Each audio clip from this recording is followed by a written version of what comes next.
నీ శరీరం ఇక్కడుంది, కానీ నీ మనసు ఎక్కడుంది? అదే నీ జీవితాన్ని నిర్ణయిస్తుంది.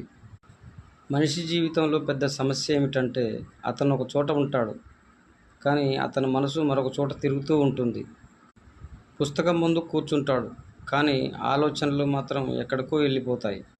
పని చేస్తున్నాడు, కానీ ఫోకస్ మాత్రం లేదు. ఇంట్లో ఉన్నాడు, కానీ మనసు మాత్రం గతంలో, భవిష్యత్తులో తిరుగుతూ ఉంటుంది. ఇదే కారణం చాలామంది దగ్గర టాలెంట్ ఉన్నా సక్సెస్ రావడం లేదు. ఎందుకంటే సక్సెస్ అనేది శరీరం పనిచేయడం వల్ల కాదు, మనసు కట్టుబడి ఉండడం వల్ల వస్తుంది. ఒకసారి ఆలోచించు, నీ మనసు నీ మాట వింటుందా?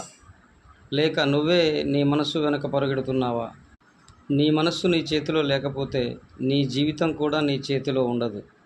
అందుకే నీ మనసుని ట్రైన్ చెయ్యి. నీ మనసుని ఒక చోట నిలబెట్టు. ప్రస్తుత క్షణంలో జీవించడం నేర్చుకో. ఎందుకంటే మనస్సు ఎక్కడ ఉంటే జీవితం అక్కడే ఉంటుంది.